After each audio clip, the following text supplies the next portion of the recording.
কৃষি প্রযুক্তি মেলা 2024 আমাদের সম্মানিত স্যাররা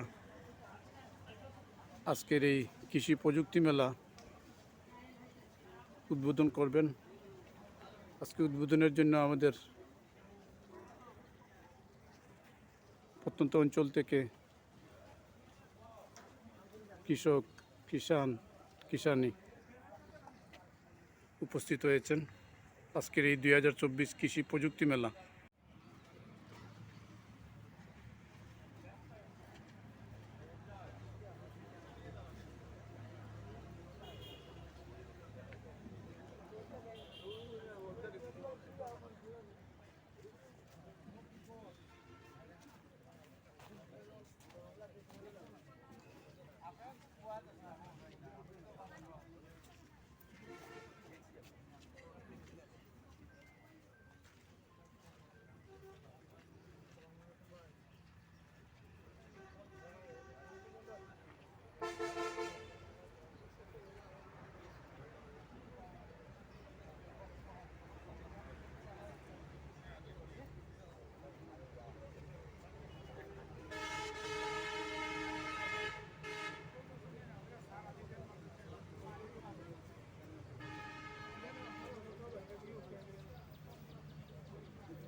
বিরাট গরম ভাই, কেন কত গরম হবে কেন?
পালাইনা সব বেশি দেওয়া হচ্ছে স্যার, এই জন্য নিরাপদ পদ্ধতি স্যার এগুলো হলুদ আঠালো মানে এখানে পোকা স্যার আটকে যায়। আর এটা হচ্ছে মানে সাধারণত পোকা সবচেয়ে বেশি পছন্দ করে হলুদ রঙের ফুল। সব ফুলই পছন্দ করে, হলুদটা সবচেয়ে বেশি। অন্যগুলো করে এখানে আঠা দিয়ে দেন নাকি? পোকা যখন মানে মনে করছে যে মানে ফুল আছে, আলো কি দেন এখানে? না লাইট লাগে লাইট লাগে না। হলুদের প্রতি আকর্ষণ। হ্যাঁ, হলুদ দিয়ে বলে। হ্যাঁ, আর ওটা হচ্ছে এক্সপেরিমেন্ট মানে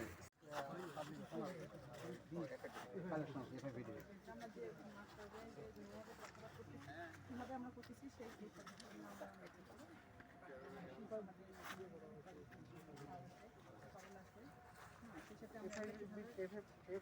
কি আছেন আপনারা এখানে?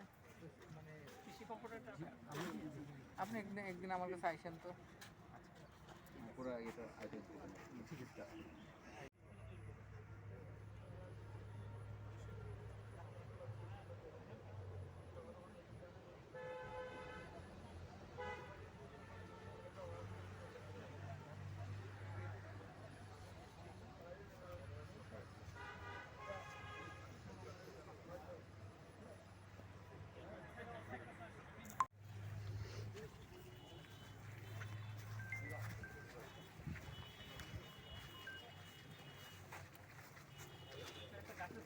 আমের জাত আমরা পাই।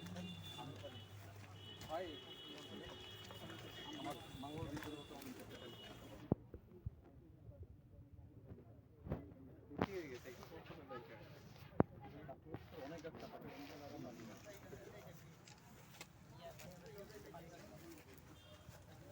দেখেন আমরা উদ্দেশ্য করে লাগাইলাম আজকে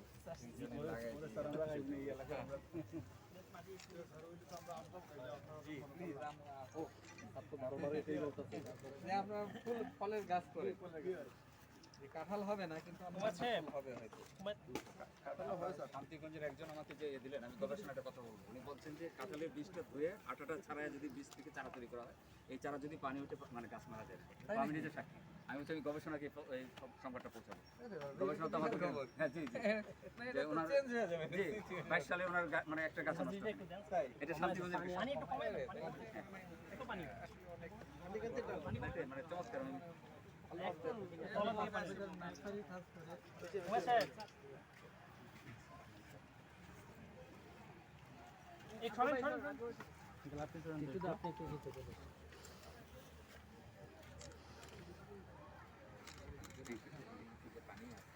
তার মানে আমাদের এই যে আমদানি নির্ভর 18 দিনের যদি মানে এই পরনির্ভরতা যদি আমরা চিন্তা করি, তাহলে পরে আমরা দেখি আমার পরিবারের কথা চিন্তা করি না যে 18 দিনের খাবার নাই, তাহলে পরে আমরা বুঝতে পারবো যে সুনামগঞ্জের গুরুত্বটা আসলে কত বেশি। তো কৃষি প্রযুক্তি মেলা এই যে 18 দিনের নির্ভরতা যে এটা সুনামগঞ্জবাসী সহ সমগ্র দেশকে দেয়, এই কৃষি প্রযুক্তি গ্রহণের মাধ্যমে এইটা আমার বিশ্বাস যে উৎপাদনটা বাড়ানো সম্ভব। অনেক জায়গায় হয়তো ঠিক মতো যত্ন নেয় না, অনেকেই হয়তো আমার দেশের এই অঞ্চলে অনেক ধনী মানুষও আছে, তারা হয়তো কৃষিকাজ ওইভাবে করেও না। আমি খুব নতুন, আমি কিছু এই বিষয়ে খুব বেশি কিছু জানিও না, তবে আমার মানে সাধারণ ধারণা যে এই অঞ্চলে অনেক জমি যে উপযুক্ত জাতের অভাবে হয়তো মানে আমরা ধান চাষ করা যায়। যে জায়গায় হয়তো বেশি সময় পানি থাকে সেই জায়গায় যদি মানে একটু মানে লম্বা প্রকৃতির ধান, যেটা খড় হয় অনেক বড়, সেই ধরনের ধান যদি রোপণ করা যায় পানির মধ্যে, যেমন ধরেন যে 4 ফিট পানির মধ্যে যদি একটা বড় ধান যদি ওইখান থেকে অন্য জায়গা থেকে নেওয়া যায়, কিংবা কাছাকাছি প্রযুক্তির যে সময় পানি কম থাকে, যখন পানি আসে পানির শৈশব বেশি ধান থাকে বা ধানের জাত থাকে, তাহলে পরে হয়তো আরো অধিক সংখ্যক জমি হয়তো আনা সম্ভব। আমরা এই বিষয়ে বিশেষজ্ঞ, আমরা আমাকে অনেক ভালো জানেন। যেটা আমি বলতে চাই সেটা হচ্ছে যে যদি উপযুক্ত প্রযুক্তি ব্যবহার করা যায়, উপযুক্ত জাত উৎপাদনের জন্য উপযুক্ত প্রযুক্তি ব্যবহার করে অনেক জমি কিংবা জলাভূমি হয়তো কৃষি জমির আওতায় আনা যায়, মানে ধান উৎপাদনের জন্য কিংবা অন্য ফসল উৎপাদনের জন্য আনা যায়। তার মানে একটা আমাকে খুব আশা দিতে করছে যে যেমন খুব বড় একটা মাচা কিংবা কোন একটা বাঁধের মধ্যে মাটি রেখে, যেটা পিরোজপুরে এবং গোপালগঞ্জে হয় যে কচুরিপানার বেড হয়, এখানে হয়তো কচুরিপানা নাই, এখানে প্লাস্টিকের কিংবা মাটির যদি কোনো জলাধারের মধ্যে যদি মাটি রেখে যদি চারা রোপণ করা হয় এবং মাচা দেওয়া হয়, তার মাধ্যমে হয়তো সবজির উৎপাদন অবশ্যম্ভাবীভাবে বাড়ানো যায়। তো আপনারা ওনাদের যে প্রদর্শনী আছে এটা দেখবেন এবং এই প্রযুক্তিগুলো গ্রহণ করবেন। এর ফলে আপনাদের যে কি হবে, আপনাদের অর্থনৈতিক কর্মকাণ্ড বাড়বে। মানে এই টাকাটা যদি মানে আপনি যেটা কিনে খাইতেন, কিনে সবজিটা খাইতেন, এটা যদি কেনা লাগে, আপনি বাচ্চাদের শিক্ষার জন্য কিংবা অন্য কোনো কাজে এই টাকাটা ব্যবহার করতে পারবেন। তার মানে সবজিটা বিকল্প আয়ের উৎস হইতে পারে। ধান আপনার খাদ্য নিরাপত্তা দিবে, সবজি এবং ফল আপনাকে মানে অর্থনৈতিক ভাবে বিকল্প ভাবে মানে কি করে আপনাকে মানে আর্থিকভাবে লাভবান করবে। তো এই একটা বিষয়। আর একটা মানে যেহেতু আমি কৃষির লোক না, আমি এই বিষয়ে খুব ভালো জানি না, কৃষির যে লোক আছে আমাদের সম্মানিত উপপরিচালক সুনামগঞ্জ জেলার, তো উনি ওনার কাছ থেকে আপনারা আরো বিষয়ে জানতে পারবেন। আমি কৃষি বিষয়ে আমার এই বক্তব্য, এরপরে হয়তো আমাদের এখানে যারা আমার সহকর্মী আছেন তাদের সাথে মত বিনিময় সভা হবে। আমাদের সম্মানিত ইউনিয়ন পরিষদের চেয়ারম্যান বৃন্দ আছেন, ওনাদের সাথেও কথা হবে। ওনাদের সাথে আমি স্পেশালি খুব কথা বলতে চাই, কারণ মানে এডিপি বাস্তবায়নের একটা উল্লেখযোগ্য কাজ আপনাদের মাধ্যমে হয়। বিভিন্ন কারণে 3 মাসে হয়তো কোনো কাজই হয় নাই, অর্থ বছর শুরু হয়েছে, তারপরে এত বড় একটা আন্দোলন। তো এডিপি বাস্তবায়নের জন্য আপনাদের মানে খুব জোরালো এবং দ্রুত পদক্ষেপ নেওয়া লাগবে। এটা হয়তো আপনাদের কাছে শুনবো কি কি আমরা করতে পারি আপনাদের জন্য। তো এই পর্যায়ে আমি ধন্যবাদ জানাচ্ছি এই কৃষি প্রযুক্তি মেলায় আমাকে প্রধান অতিথি করার জন্য। আমি আবারও ধন্যবাদ জানাই আমাদের খুবই যোগ্য, ভদ্র এবং সম্মানিত উপপরিচালক মহোদয়কে। আমি আপনাদের সালাম জানাই, আসসালামু আলাইকুম, আর ধন্যবাদ আপনারা দীর্ঘক্ষণ অপেক্ষা করার জন্য। আসসালামু আলাইকুম।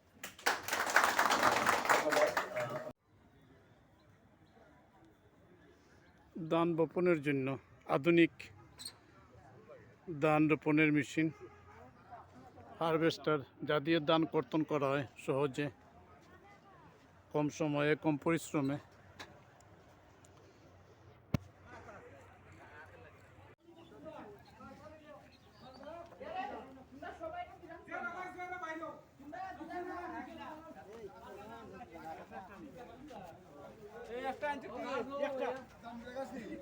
মালটা